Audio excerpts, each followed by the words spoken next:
था, मिला दिया। ये सब संभव ईवीएम में नहीं है। तो ये सब निर्वाचन इलेक्शन कमीशन में भी सुधार की, फिर भी उसके बावजूद भी, यानी पहले की अपेक्षा आज का जो चुनाव है, एसआईआर गलत है कि सही है? सही है। एसआईआर से चुनाव में धांधली होगा कि पारदर्शिता होगा? हम जांचें न करें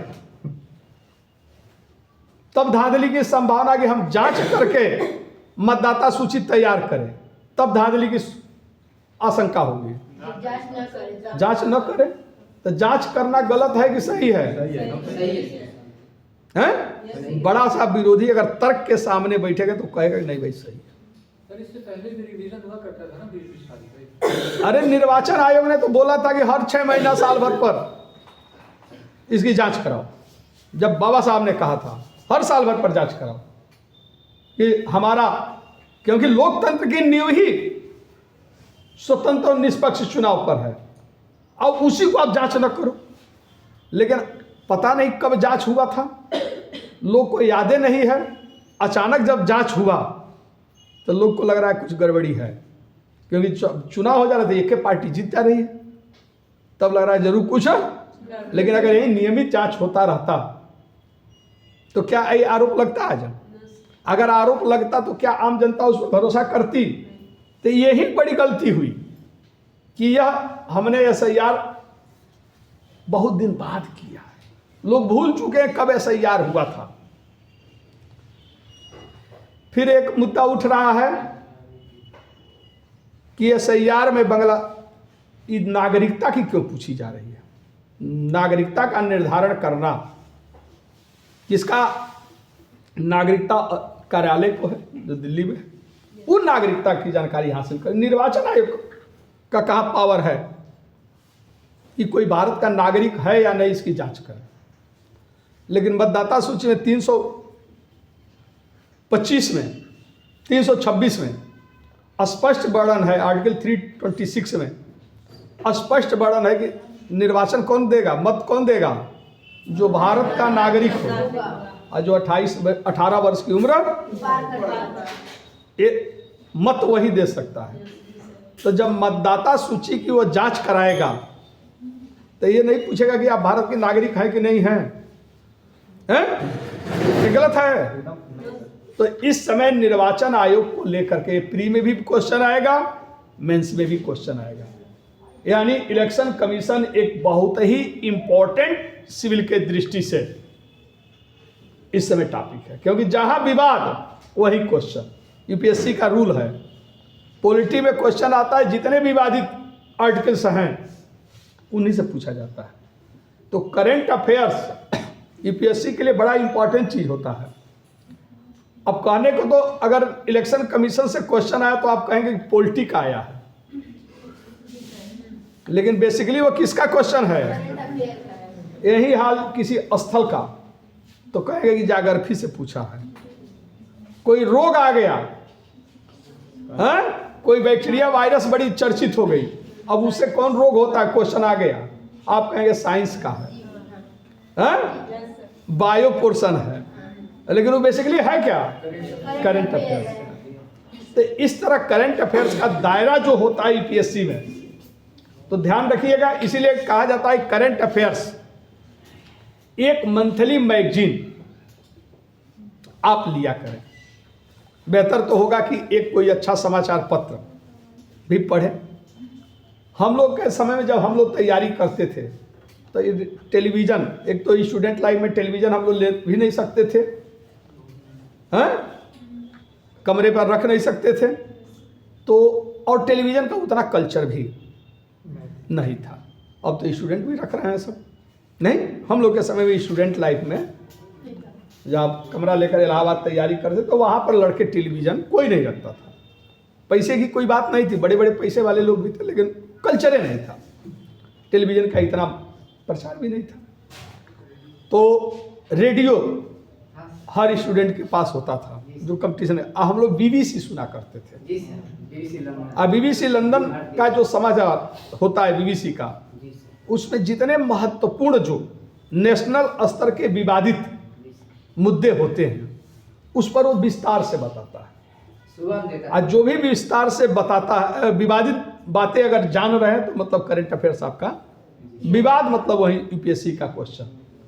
तो बीबीसी होता था, शाम के समय हम लोग सुनते थे, और चूंकि स्टूडेंट लाइफ में अपने खुद खाना बनाते थे हम लोग, तो जो भोजन बनाने का समय होता था वही बीबीसी का समय रखा जाता था। बीबीसी जिस समय आता था हम लोग क्या करते थे, खाना। तो टाइम, हाँ, वो बीबीसी सुनते भी थे और उसी के साथ अपना जो भी शाम वाला भोजन भी बनता था, ठीक ना। तो आप लोग भी थोड़ा करंट अफेयर्स या तो मैथिली मैगजीन बीबीसी सुन सके, रेडियो तो होगा नहीं अब, नहीं, कल्चरें खत्म हो गई। हाँ, या यूट्यूब भी है, महत्वपूर्ण जो विवादित है तो यूट्यूब पर खूब छाया रहता है, तो वो सब चीज़ें। लेकिन यूट्यूब में समस्या ये है ना, मोबाइल में आप जिस तरह पसंद करते हैं, जिस तरह के नेचर के हैं, जिस उम्र सीमा का व्यक्ति है, उस तरह के इतने सारे उसमें रोचक चीज़ें डाल दी गई है कि आप देखने पे जाते हो अपना टॉपिक, पहले उसी में कुछ दिखाई दे देता है। अब वो धीरे से अपना, चलो 2 मिनट के लिए निकाल खोलूं, अब फिर धीरे धीरे रम जाते हैं, पता चला 2 घंटा कैसे बीत गया, नहीं, भूल गए कि हम पढ़ने बैठे थे फला चीज़ को, और 2 घंटा। बुजुर्ग है तो पता चला कि प्रवचन कोई सुन रहा है, तो कोई धार्मिक प्रोग्राम से, बच्चे हैं कार्टूने देख रहे हैं, गेम खेल रहे हैं, नहीं, जिस तरह के आप हैं। हम लोग पता चला कि महत्वपूर्ण न्यूज, तो न्यूज़ों का इतना भरमार है कि पता चला उसी में उलझ जाते हैं। अच्छा, अब तो SIR पर क्या बोला गया, तो हम लोग जानने का प्रयास करते हैं, विभिन्न दल वाले क्या बोल रहे हैं, इनकी क्या प्रतिक्रिया है। तब इतने मैटर पता चला कि निकाले थे कुछ और काम के लिए, अब भिड़ गए न्यूज में। SIR खोले तब तक कुछ और घटना दिखाई दे दिया। मतलब टाइम को किल बहुत ज़्यादा हो रहा है, नहीं। तो मोबाइल का तो कम यूज, लेकिन जो आवश्यक चीज़ें हैं, अगर नियंत्रित आप मोबाइल का यूज कर रहे हैं तो आप यूट्यूब को, ये आपके लिए बहुत सहायक भी है। लेकिन जब से यूट्यूब आ गया, नहीं, जब से स्कूलों में क्या होने लगा, AC लगने लगा, नहीं, पढ़ाई का स्तर हम देख रहे हैं क्रमशः, क्योंकि हम तो कंपटीशन बहुत दिनों से पढ़ा रहे हैं। जो पहले के लड़के आते थे और वर्तमान लड़के आ रहे हैं, दोनों के नॉलेज में अंतर आ गया, ठीक ना। पहले यूट्यूब नहीं हुआ करता था, मोबाइल नहीं था, ये सब चीज़ें नहीं थी। स्कूल, हम लोग तो दरी वाला स्कूल वाले में बैठे हैं, पटरी ले करके, चाक ले करके, वो तो आप देखोगे नहीं किए हैं, हाँ, फिर भी चाट पर बैठे नहीं होंगे। अच्छा, बैठे हैं, चलिए। तो अभी आप लोग उन कल्चरों से जुड़े हैं। सिटी में तो लगभग लड़के भूल ही गए हैं। वो पता चला कि टीचर, हम ही लोग छड़ी बनाते थे, है ना, हम ही लोग काट करके लाते थे, अब पहला हम ही लोग पर शुरू हो जाता था। जिस दिन मार न खाए कहते थे आज अच्छे नसीब में वाले का चेहरा देखे थे। आज सुबह से लेकर एक भी झप्पड़ पड़ा नहीं तो शाम होते होते कितनों सही से कितनों होमवर्क करके आइए, 2-4 लपड़ तो पड़ ही जाता था। और आज स्थिति है, टीचर बच्चे को मार दे, पिताजी रिवाल्वर देकर पहुंच गए, नहीं। अब पहले क्या था, उधर से खूब पिटा कर आए हैं, आज यही सोचते थे घर वालों को पता न चले, नहीं तो पता चला कि घर वाले 2-4 लपड़ और दिए, जरूर कुछ किया होगा तभी मार खाया है, नहीं। तो वहाँ भी पिटाते थे, अगर घर वालों को बता दिए कि बड़ी मारा है तो पता चला कि 2-4 लपड़ और पड़ गए। तो इससे अच्छा कम से कम एक ही जगह का मार रहे, नहीं। तो अब पढ़ाई का कल्चर कुल, अब तो लड़के को अगर कायदे से कोई डांट दे रहा है टीचर, FIR हुआ तो बेचारे की नौकरी, अगर सरकारी नौकरी तो छूट जाएगी नौकरी, नहीं। लेकिन हम लोग तो यूनिवर्सिटी में चले गए, सुने थे कि यूनिवर्सिटी में कोई डांटता नहीं है, नहीं, हाँ, यूनिवर्सिटी में कोई डांटता नहीं है। तो ये रहता था इंटर तक, चलो मार खा लिए। अब वहाँ पहुँचे तो वहाँ एक मिले हमारे हेरम सर, जो मेरे अभी भी बहुत काफ़ी, मतलब मैं उनको रिस्पेक्ट देता हूँ। अगर हम लोग गए, वो आ गए क्लास में, कापी उपी निकालना शुरू कर दिए, भगा दिए, सर आधे टीचर तो उठा के और फेंक देते थे। हाँ भाग का अतुआ में तो कापी एकदम खोल करके आप बैठे रहे। तो पता चला कि तो हाई स्कूल इंटर तक तो थोड़ा कमो अनुशासन था। एक एवं के थे इलाहाबाद यूनिवर्सिटी के मनमोहन कृष्ण, और वो बजट पढ़ाते थे, पंचवर्षीय योजना पढ़ाते थे कहानी के लिए। उस समय का पंचवर्षीय योजना पढ़ाए और उन्हीं की बात आज तक याद है, जबकि इकोनॉमी थोड़ा सा नीरस टाइप का लगता है नहीं, लेकिन वो इकोनॉमी पढ़ाते थे तो जिनका इकोनॉमी सब्जेक्ट नहीं होता था वो लड़के भी जाकर उनके क्लास में बैठते थे। इकोनॉमी इतने रोचक तरीके, इतने अथाह नॉलेज था उस, लेकिन उनके साथ क्या था, अगर वो क्लास में घुस गए, संजोग से आप पानी पीने गए, आने में लेट हो गया तो घुसने ही नहीं देते थे। ठीक ना, बाहर रहो। तो कई बार तो हम लोग दंड झेलते हुए, नहीं तो पढ़ेंगे जरूर आपका, तो खड़े रखकर पढ़ना, ठीक है सर कोई बात नहीं है। पता चला वो पूरा पीरियड पढ़ा रहे हैं, लोग पूरा पीरियड खड़े होकर लिख रहे हैं, लेकिन वो बंदा ये नहीं तरस में आता था कि भैया आधे घंटे खड़ा रह गया, अब तो कह दे बैठ जाओ। तो हम लोग चुपचाप, तो हम लोग जानते थे, तो भागने के बजाय कि उनके क्लास में अंदर अगर चले गए तो खड़ा रहना है, चलो भाई कोई बात नहीं है, नहीं जाकर पढ़ते थे। उस बंद उनका क्लास नहीं छूटता था। एक जटाशंकर थे इलाहाबाद यूनिवर्सिटी के प्रोफेसर, वो बहुत धीमा बोलते थे, इतना ही बोलते थे कि सामने वाला सुन ले पीछे के लड़के। और उनका क्लास जब होता था तो 100 लड़कों का तो क्लासरूम था, बैठने का कम से कम 150 लड़के उस क्लास में उपस्थित रहते थे। हमारा फिलासफी नहीं था, उन्होंने फिलासफी रुचि ऐसा पैदा किया कि पहला मेंस मैंने फिलासफी से दिया, कि लगता था कि इससे अच्छा तो कोई सब्जेक्ट नहीं। आज जब फिलासफी पढ़ लिए तो लगा कि दुनिया का हर सब्जेक्ट पढ़ लूँगा, फिलासफी मेरे बस का नहीं है।